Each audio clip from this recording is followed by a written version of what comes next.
వలస మండలంలోని రావాడ రామభద్రాపురం గిరిజన సంక్షేమ ఆశ్రమ పాఠశాల విద్యార్థి జీవన్ కుమార్ మృతి ఘటనపై మాజీ డిప్యూటీ సీఎం పాముల పుష్ప శ్రీవాణి ఆరా తీశారు.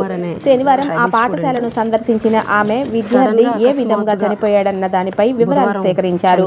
విద్యార్థి మరణం చాలా బాధాకరమని, ఇది ముమ్మాటికి ప్రభుత్వ నిర్లక్ష్యపు హత్యేనని ఆమె విమర్శించారు.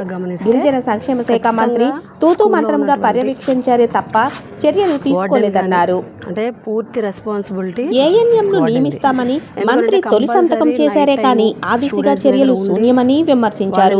మాట్లాడే విధానం కూడా రాని వారికి మంత్రి హోదా ఇవ్వడం హాస్యాస్పదమన్నారు. తానెన్నడూ రాజకీయ జీవితంలో ఇలాంటి మంత్రిని చూడలేదని దుయ్యబట్టారు. ఎవరైతే వాడినానో ఆ నైట్ అయితే ఆయన హాస్టల్లో లేరు అన్నదైతే క్లియర్ కట్గా అర్థమైంది.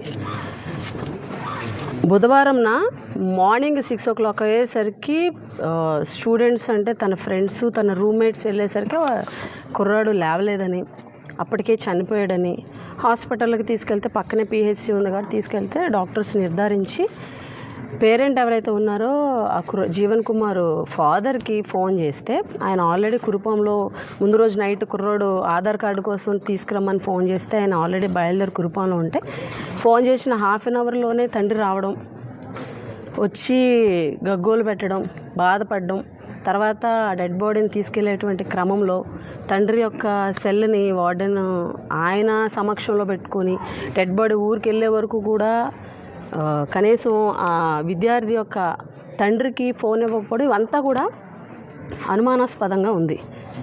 అయితే ఇదంతా అనుమానాస్పద ఇదిలో కుర్రోడు చనిపోయాడు కాబట్టి ప్రతి ఒక్కరికి మా అందరికీ డౌట్ ఉంది. ప్రజా సంఘాలు కానీ అదేవిధంగా స్టూడెంట్ సంఘాలు కానీ వాళ్ళందరూ కూడా వచ్చి పాపం ఇక్కడికి వచ్చి నిన్న మంత్రి గారు రావడం జరిగింది. నిన్న మంత్రి గారి పర్యటనని గమనిస్తే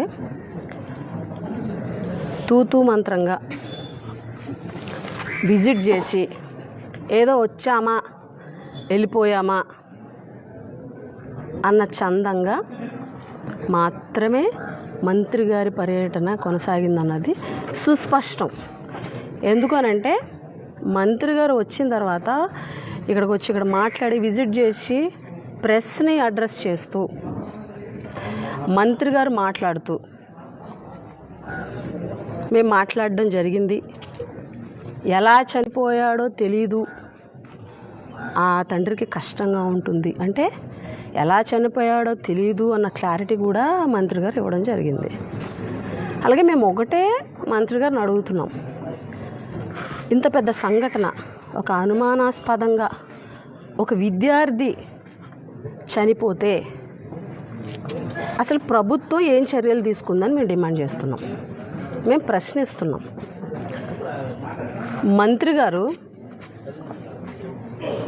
అక్కడ ఉన్నటువంటి ప్రజా సంఘాలు ఎవరైతే ఉన్నారో ప్రజా సంఘాలు విద్యార్థి సంఘాలు మాట్లాడుతుంటే చాలా ర్యాష్గా వాళ్ళని మీరు మాట్లాడొద్దు,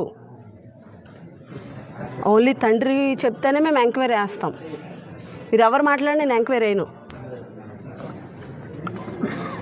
ఇంత దారుణంగా ఒక బాధ్యత గల మంత్రి మాట్లాడడం కరెక్టేనా?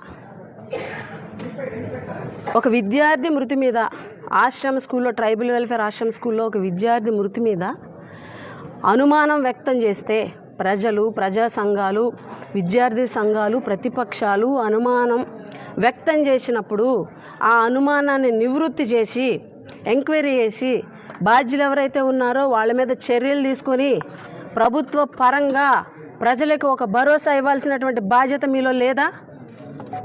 తండ్రి అడిగితేనే ఎంక్వైరీ వేస్తామంటాం, ఎక్కడ రూల్ ఉంది?